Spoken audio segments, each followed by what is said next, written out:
The laughter in Big Rig Haven dies the moment a grease-stained cap hits the floor, and the man who wears its scars stands up. Why would a single piece of cloth turn a rowdy truck stop ice-cold in seconds? Stick around, because that cap carries a secret no one in this room is ready for. Sheets of rain whipped across the windshield as Mac Harlan eased his 18-wheeler off Interstate 74 and nosed it beneath the glowing red signage of Big Rig Haven. Wind rattled every loose panel on the massive Kenworth, and thunder rolled like far-off artillery. Mac killed the engine, but he waited a moment, listening to the diesel tick down and the storm batter the cab, before he finally reached for the frayed billfold on the passenger seat. A cap the color of sun-bleached jungle mud, the airborne patch ghosted by time. He turned it in those scar-scribed hands, then settled it on his knee and exhaled. Inside the truck stop diner, lights in a wan green haze.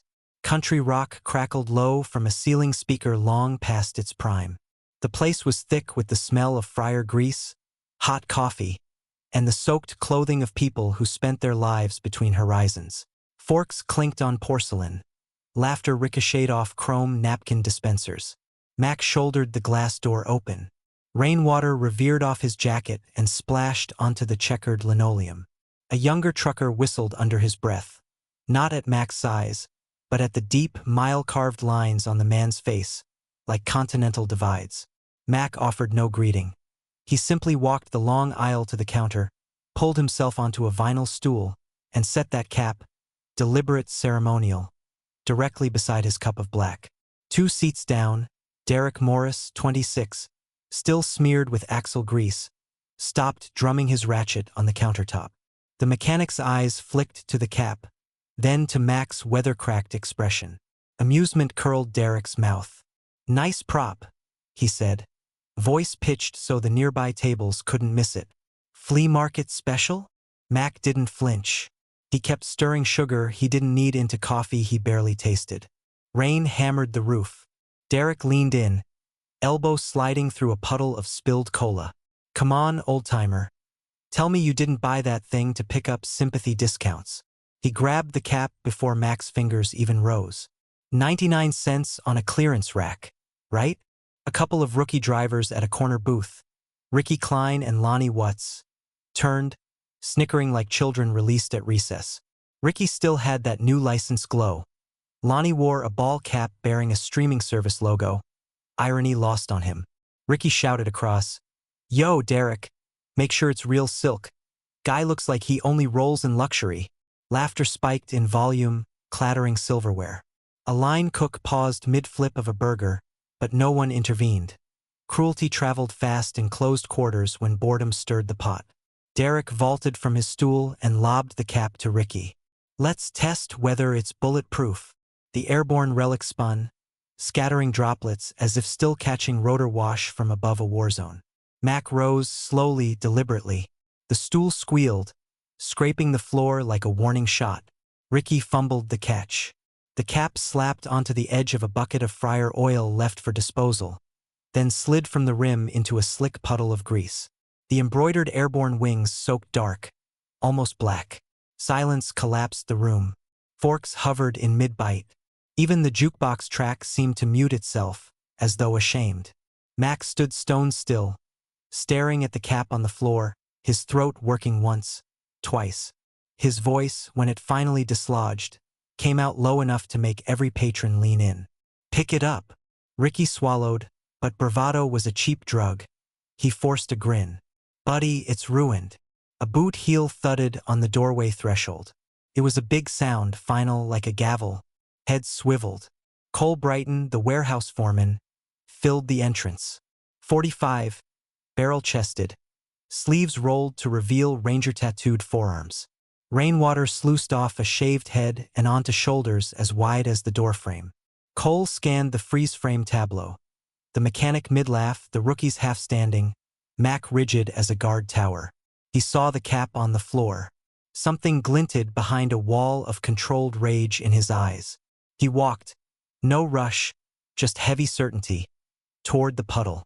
Ricky instinctively stepped back like a kid caught painting over a highway sign.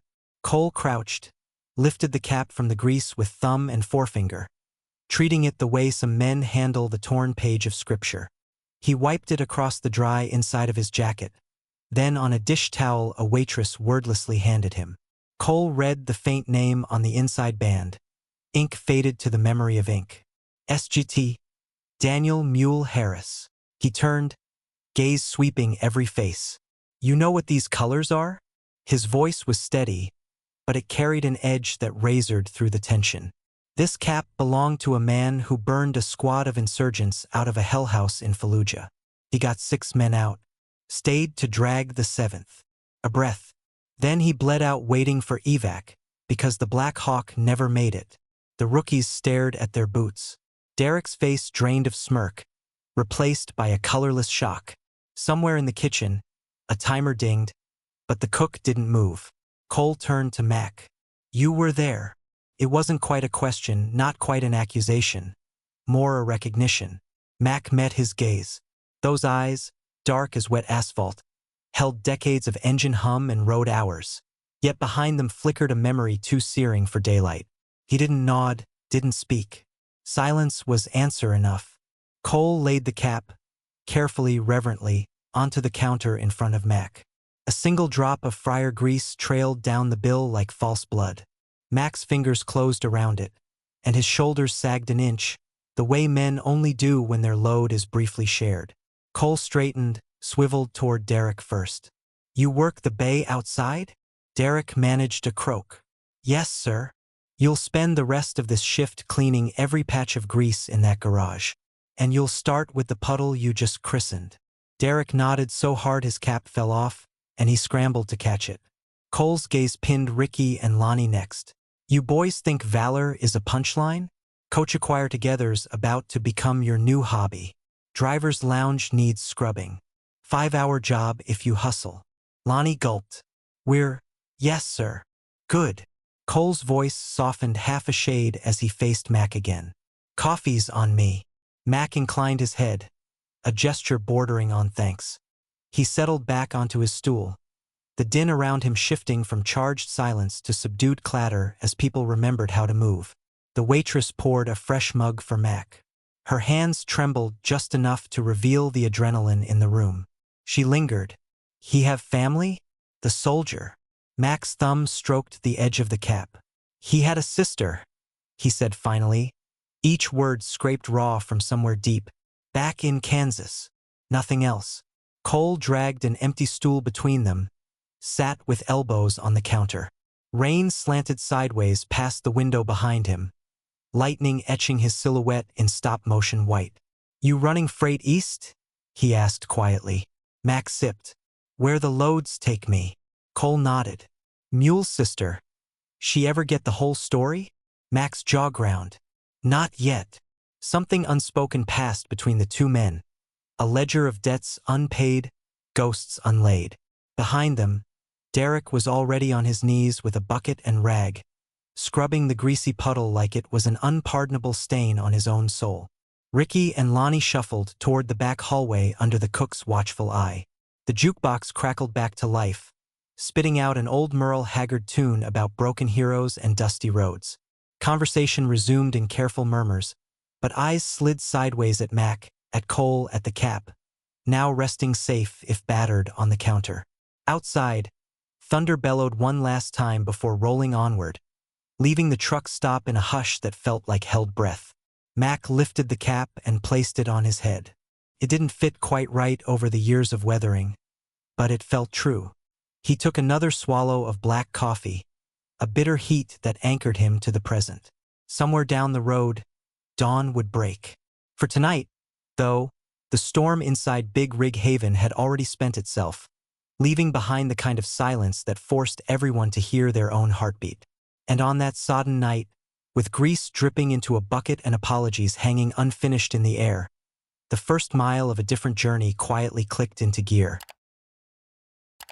The rain had thinned to a mist that puckered the glass front of Big Rig Haven, washing the neon "Open 24 Hours" sign in bleeding pink. Inside, the midnight frenzy had ebbed to a hush. A tired waitress restocked sugar caddies. An ancient ceiling fan ticked like a metronome for empty tables. Mechanic Derek Morris knelt on the checkerboard floor, shoulders burning from an hour of scrubbing grease. His rag was the color of used motor oil, and the bucket beside him reflected a face he hardly recognized. 26, yes, but tonight he felt 12 and shamed. At the counter, Mac Harlan nursed lukewarm coffee, the battered 82nd Airborne cap resting beside the mug like a relic on an altar. Next to him, warehouse foreman Cole Brighton sat broad-backed, fingers laced around ceramic the size of a soup bowl. Their silence was not awkward. It was earned. Two men who'd learned talk couldn't cauterize every wound. Derek stood, wiped his palms on his coveralls, and approached. "Sir, Mr. Harlan." His voice cracked. "What I did, mocking the cap, that was cheap." He swallowed. "I served stateside National Guard. Tornado cleanup, wildfire mop-ups. Never deployed. Always felt I hadn't proved anything, so I overcompensated." Mac eyed him, his weathered face unreadable. "Uniform doesn't make the man. Choices do." "I want to make one now," Derek blurted. "Let me help you haul." He jerked a thumb toward the service bays. "I can keep the rig rolling." Cole leaned in, his voice gravel-soft.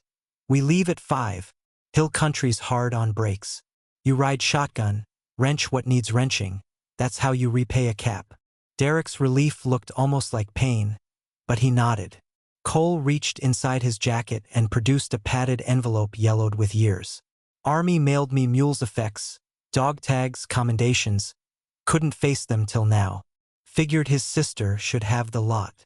He laid it beside Mac's coffee. Mac answered by sliding out a thinner envelope, its edges translucent from 15 years, in a breast pocket. Caroline Harris was scrawled across the front. "Mule wrote this the night before Fallujah. Asked me to deliver it if I never found the nerve." The waitress glided up, refilled their cups, and set down pie nobody had ordered. "Blackberry'll be gone by dawn," she said, gentle as rain on tin. She sensed confession in the air and retreated. Derek studied the two envelopes, brow furrowed. "You think she's still in Kansas after all this time?"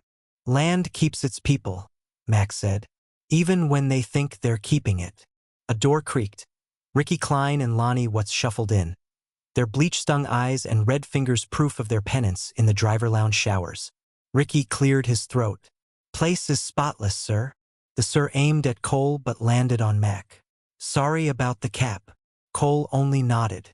"Apologies tomorrow, when you choose not to repeat today."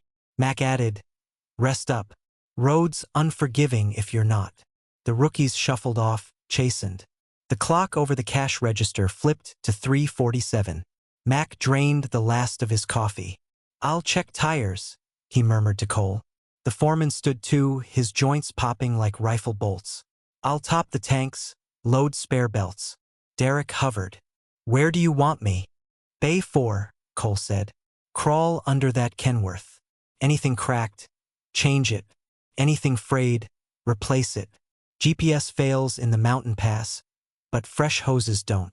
Derek broke into a run, boots squeaking through the now-clean diner, leaving rag and shame behind. Cole paused at the vestibule. Rain beaded on his bald scalp under the buzzing porch light. He studied Mac. "Ready." Mac placed Mule's cap on his own head. Grease stains remained, battle scars of a different sort. Readiness ended in Fallujah. What's left is debt. Cole accepted that like gospel and stepped into the drizzle. Alone, Mac traced the cap's frayed brim. The jukebox kicked up a pedal-steel lament about brothers never coming home. In the glass, he caught a phantom reflection, Mule's crooked grin hovering over his shoulder. He touched the brim in a silent salute, pocketed the letter, and headed for the bays. Outside, diesel fumes mingled with petrichor. Lights pooled on wet asphalt, and Derek's laughter echoed as he discovered a split coolant hose. Work he understood, penance he could pay. Mac inhaled, tasting both the road ahead and the years behind. Every mile between here and Kansas was one more chance to trade silence for truth, guilt for grace. He started walking, each step measured and steady, as though the distance were no longer a burden but a promise finally coming due. The Kenworth rumbled out of Big Rig Haven at 5:02, its headlights carving silver tunnels through the lingering drizzle. Max settled into rhythm, 1200 RPM, 8th gear, while the truck's wipers metronomed the lull between day and whatever came next. Beside him, Derek rode shotgun, his grease-black nails drumming a nervous cadence on the door panel. In the sleeper, Cole had wedged himself onto the lower bunk, arms folded, boots still on, a watchdog grabbing what rest he could. Dawn bled slow over Illinois farmland, pale gold filtering through mist that made silos look like ghost towers. The dash clock flipped to 6:17 when Derek finally spoke. "Truck smells like burnt coffee and old vinyl," he muttered, as if sensory data could steady him. Mac grunted. "That's called authenticity." He reached for the CB mic and checked channel 19. Static. Then a timid voice crackled through. "Breaker? Big dog, you copy?" Mac pressed the transmit button. "Go ahead. It's, Ricky. Just rolled out eastbound. Wanted to, wish you safe miles." Derek winced, expecting sarcasm. But Ricky continued, his sincerity thick as fog. "Kept thinking about that cap. My granddad fought in Nam. I never respected the ghosts he carried. Guess I do now." Mac's jaw loosened a fraction. 10-4, rookie. Keep the shiny side up. He hung the mic, and for a pocket of miles, the cab held nothing but engine drone and the faint snore of a sleeping foreman. By 9 o'clock, the rain returned. Not polite drizzle but hard, slanted spears.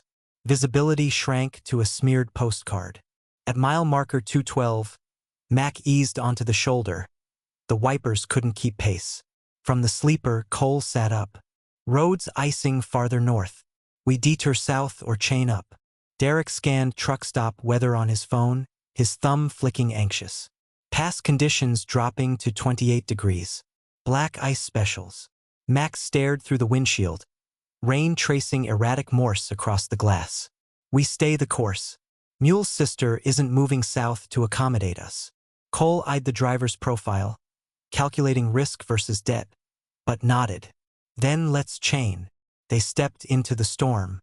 Needles of sleet stung exposed skin while they wrestled snow chains over drive tires. Derek's breathing clouded in the cold air. Still, his hands moved sure around cam locks, skill trumping fear. Back in the cab, Mac reined the rig onto the interstate at 45 miles per hour. Trucks ahead appeared then vanished like freight ghosts. Around mile marker 239, a box truck skidded sideways, jackknifing across both lanes. Mac's reflex was pure muscle memory. Clutch, stab brake, countersteer. The trailer fishtailed but the chains bit. 35 tons of steel and produce wobbled, groaned, then tucked back behind the cab. Derek's heart thundered in his ears. Cole, braced between seats, slammed a fist on the dash, an exorcism of adrenaline. "Everybody breathe," Mac ordered, though his pulse galloped too. "We're alive. That's the metric." Noon dragged them under clearing skies. They stopped at a rest area carved into rolling woodland. Cole bought 3 coffees and a bag of jerky. Sitting on a picnic bench slick with meltwater, he unwrapped the padded envelope. Metal ribbons caught sunlight, scarlet, cobalt, and blood black. "I froze when this arrived," he confessed. "Couldn't open it. Felt like stealing valor from a corpse I never met." Mac pulled Mule's letter from his jacket. "I opened this too many times. Read every line till they blurred. Still couldn't deliver it." Derek watched, steam curling from his cup. "Fear cuts both ways, huh? One of owning, one of letting go." Mac studied the mechanic, saw a mirror he didn't enjoy. "What are you running from, kid?" Derek kicked gravel. "My mother died last year. Cancer. I was chaining tires in a snowstorm while she took her last breath. I've been hiding in grease and jokes ever since." Cole nodded, slow. "Then maybe you're on this run for both of you." They sat in quiet allegiance while the breeze rifled the letter and rattled metal cases like tin prayers. Back on the road, afternoon sun flickered through bare-branched trees, strobing the cab in gold and shadow. At mile marker 301, red and blue strobes bloomed behind them. "State trooper," Derek muttered. Mac guided the Kenworth onto gravel.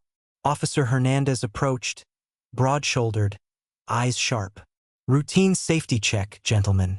His gaze snagged on the airborne cap. Respect flashed before duty masked it. Iraq? He asked. Afghanistan, Iraq, and one ugly summer in Lebanon, Mac replied. Hernandez tipped his hat. I did Ramadi 06. He inspected chains, tires, logbook. Everything passed. Before returning paperwork, he pulled a folded photo from his wallet. 3 Marines posing in desert dusk. One wore the same airborne cap. Your friend's brothers saved my fire team. Never knew their names until now. Cole lifted the envelope. Sergeant Daniel Harris. Call sign Mule. Hernandez's jaw tightened. Then I owe him my badge. He snapped a salute crisp as frost. Mac returned it through the open window. The trooper waved them on, his cruiser lights escorting them a mile before fading. Evening bled orange across Missouri's hill country when the CB crackled again. Ricky's voice, steadier this time. Big dog, you still rolling? Rolling, Mac confirmed. Just past exit 44. There's a roadside diner called Maple Fork. Best meatloaf you'll ever meet. Thought maybe you could use a hot meal. Derek grinned, his hunger rumbling. Cole shrugged, the decision fell to the driver. Copy that, Mac said. Meatloaf sounds righteous. He flicked the blinker and guided the rig into the exit lane. As the truck slowed, twilight revealed a panorama of distant farmland washed in ember light. Derek exhaled, his shoulders unclenching for the first time in hours. Cole glanced at the letter and medals cradled on the dash. 200 miles to Kansas tomorrow. Mac watched the horizon swallow the sun.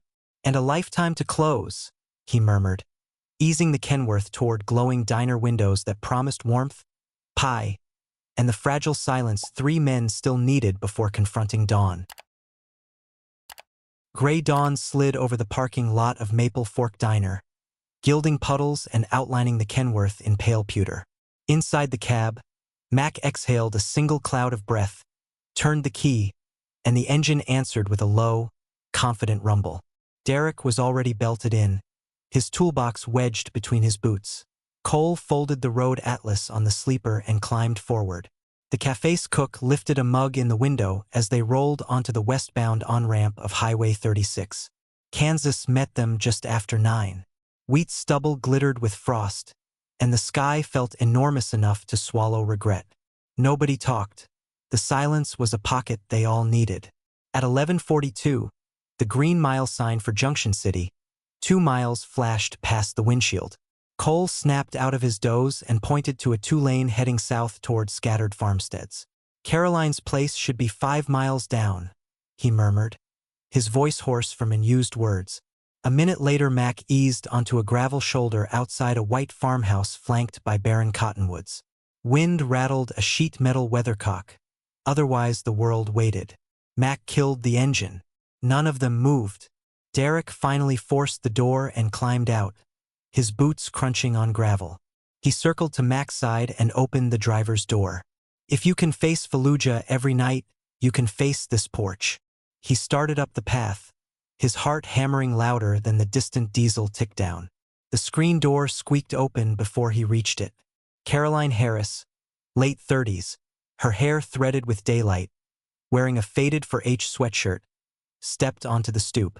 Her eyes clocked the strangers, then locked on the cap in Mac's hands. Color drained from her cheeks. I know that cap, she whispered. Derek cleared his throat, his words tripping. Ma'am, my name's Derek Morris. I was part of something foolish and these men pulled me straight. We came to bring you what was owed.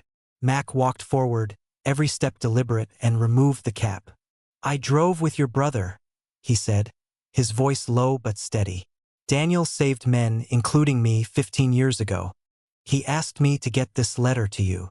He offered the fragile envelope as though it might shatter. Caroline didn't take it at first. Tears pinned her where she stood. Then she reached with both hands, her thumb tracing her brother's writing. I thought the army lost his effects, she breathed. Cole stepped up and produced the padded envelope of medals and tags. Some things get buried in warehouses and hearts. We're done hiding. Inside the farmhouse kitchen, Sunlight pooled on linoleum worn translucent at the sink.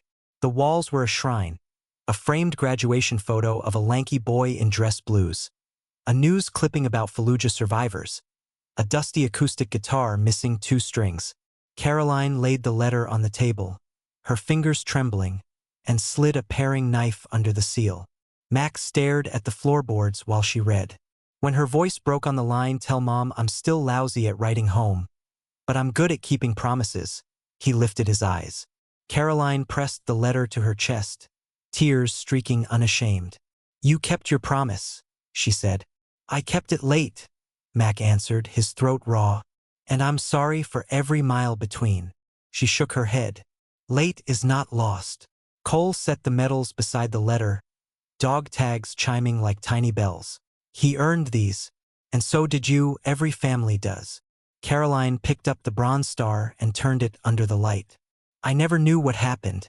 Command said, classified. Now I have words. That's more than medals." She looked at Cole. "You served with him?" "Should have," Cole admitted, his voice a rasp. "I was reassigned hours before the convoy left. I've been carrying the what if ever since." Caroline surprised him with a gentle smile. "Then carry this instead." She reached to the mantel and lifted an old brass compass, its glass chipped. "Dan wrote you were the only man who never got lost on patrol. He'd want you to keep finding the way." Cole accepted the compass, his jaw working hard against emotion. Derek stood awkwardly by the fridge until Caroline gestured to a chair. "Sit, soldier." He half laughed, half sobbed. "Not a soldier, ma'am. Just a mechanic trying to torque my life tight again." She poured him coffee. "Machines or hearts, same rule. Catch the fault early and nothing shears." An hour later they gathered beneath the tallest cottonwood at the road's edge. Cole drove 2 fence posts into a cross. Derek sanded the wood smooth, and Caroline tied mules' dog tags around the center. Max slid the cap onto the top, grease stains and all. He stepped back, his palms open, as if releasing weight. The CB in the Kenworth crackled. Ricky's voice, bright with urgency. "Big dog, convoy coming up on your 6. Figured the sergeant deserved a proper send-off. Moments later, a parade of rigs. Ricky's, Lonnie's, 3 more anonymous haulers who'd heard the chatter, crested the hill. They parked along the shoulder, hazard lights winking like votive candles. Drivers climbed out, forming a loose line beside the makeshift memorial. Mac keyed his mic, "All units, thanks for riding shotgun." Static replied. Then one by one the air filled with air horns, a rolling chord that rattled fence wire and startled crows into flight. Caroline pressed the letter against her heart, tears glittering like morning dew. When the last horn faded, Derek produced a black Sharpie and signed his name on the cross's base. Cole added his below. Ricky and the other drivers followed. Caroline handed the marker to Mac. He hesitated, then wrote only 2 words beneath the rest, "Still rolling." She stepped close, slipped the cap from the cross, and placed it back in his hands. "Dan would say keep it with you. Roads need reminders." Mac's fingers closed around the brim. Sunlight edged through the branches, laying gold over all of them. For the first time, guilt felt less like ballast and more like fuel. Derek shouldered his toolbox. "Load's waiting, boss." Cole tapped the compass in his pocket. "Northwest to Denver tonight. Then who knows?" Mac turned to Caroline. "You ever need a haul, you call Channel 19, ask for Big Dog. Whole highway will answer." She laughed, a clear, bright sound, and hugged each man in turn. Safe miles. The convoy engines fired up, deep and steady. Mac climbed into the Kenworth and set the cap on the dash where morning light could polish its battered threads. He pulled onto the road. The other rigs fell in behind, a steel procession stretching west toward a horizon wide enough for second chances. In the mirror, Caroline stood at the cottonwood, the letter fluttering in her hand like a white flag finally answered. The dog tags glinted once more, then vanished in distance as the sun claimed the day and the highway opened, mile after mile, toward whatever grace waited around the next bend. This journey reminds us that respect isn't worn, it's earned, mile by mile, If you were in Mac's boots, would you carry that cap or finally lay it to rest? Tell us below, and don't forget to like, share, and subscribe to embrace the journey for more road-tested stories that hit straight to the heart.